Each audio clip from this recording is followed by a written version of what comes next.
Hi, this is State Senator Tom George. Welcome to my program, Current Events. And today I have with me Dr. Todd Harburn. And Todd, you're a physician. Correct. But like me, you have an interest in state history. Yes. And we're going to talk in a minute about a book that you recently published. Well, it's I'll just show it here for a moment. It's The British Military and the Pontiac Indian Uprising of 1763 to 1764. But before we get into the book, I want to ask you just a little bit about yourself. And Sure. Tell me where you live and what kind of practice you have. Well, I reside here in Okemos, Lansing, and I'm an orthopedic surgeon specializing in sports medicine. And I also help teach orthopedic residents here through Michigan State and Ingham and Sparrow.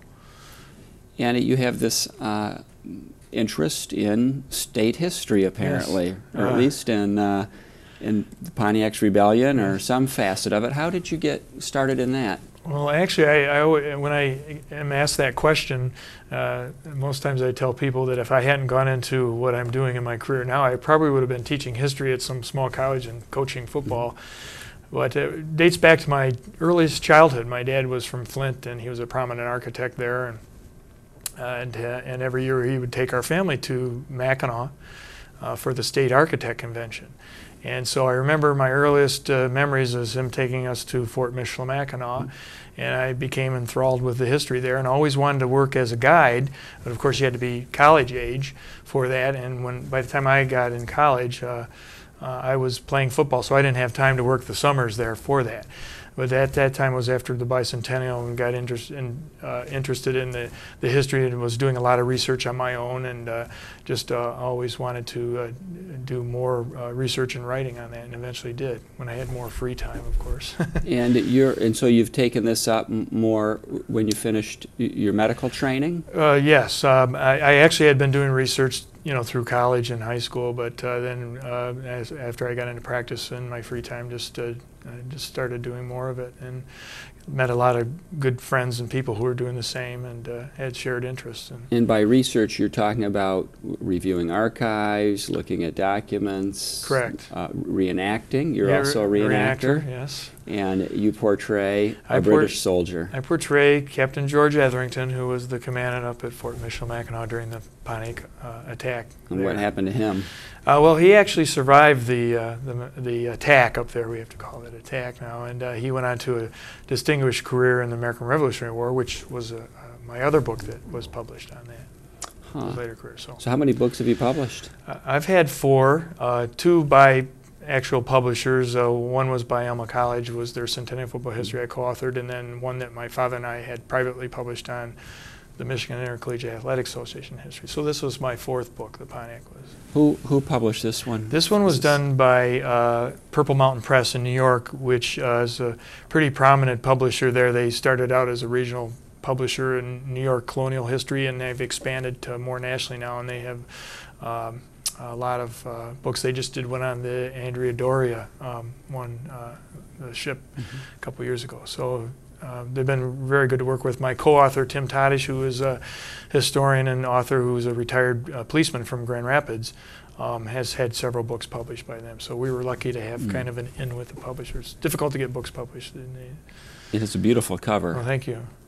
You didn't paint that? No, I didn't. That is, we were very fortunate to have 2 of perhaps one of the best colonial or historical artists in the country, a gentleman by the name of Gary Zaboli and Robert Griffing. Gary Zaboli's out of New York, Robert Griffing's out of Pittsburgh.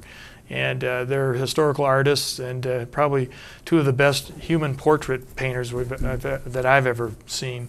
And they do research on original sites and happenings, and that's how their paintings are. And that's their careers. They do that for a career. Let's talk a little bit about the Indian Uprising, which is also known as Pontiac's Rebellion. Yes. Right? Can you tell us what it is, how it came about? Pontiac Indian Uprising is a pretty significant period of Michigan history, which unfortunately a lot of people don't know about. And it's named after Chief Pontiac, who was an Ottawa Indian chief here in Michigan and born around Detroit. But actually, he and another Indian chief were the ones that were the catalyst for it. So he wasn't the one that promoted it himself, but he's the one that was pretty much coordinated the Indian actions here in the States, so that's how it was named.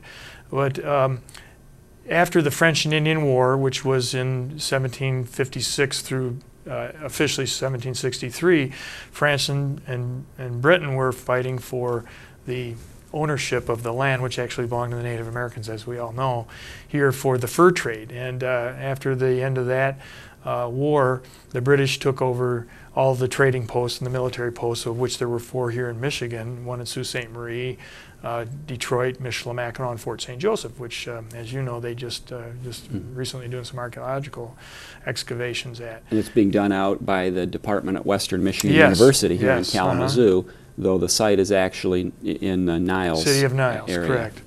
And of course, they're still doing it at Michilimackinac, which is the longest in the country, the longest archaeological.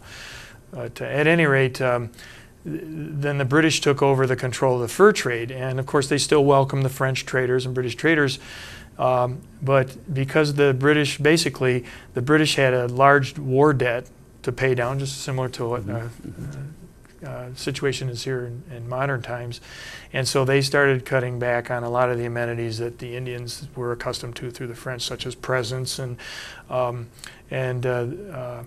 which was a big aspect of it, and access to the trading posts and so forth. And so this resentment built up over a couple of years.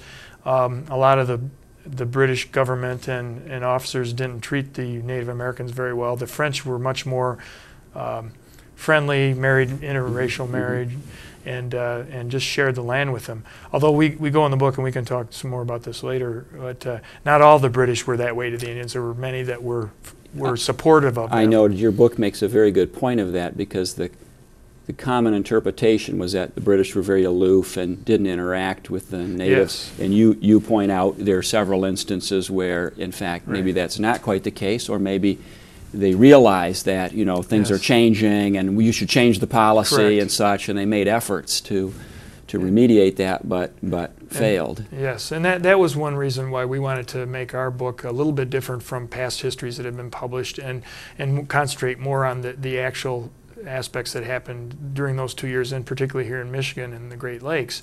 And so after this 2-year buildup of the Indian resentment, Pontiac and some of the other tribes decided to wage war against the British and drive them out. And so the basic premise was that tribes in their regional areas were to devise a scheme to capture the British forts in their own area and take them over, and that's what happened. And of course, Fort Michilimackinac is probably the most famous attack, which you all know, and certainly to our state populace.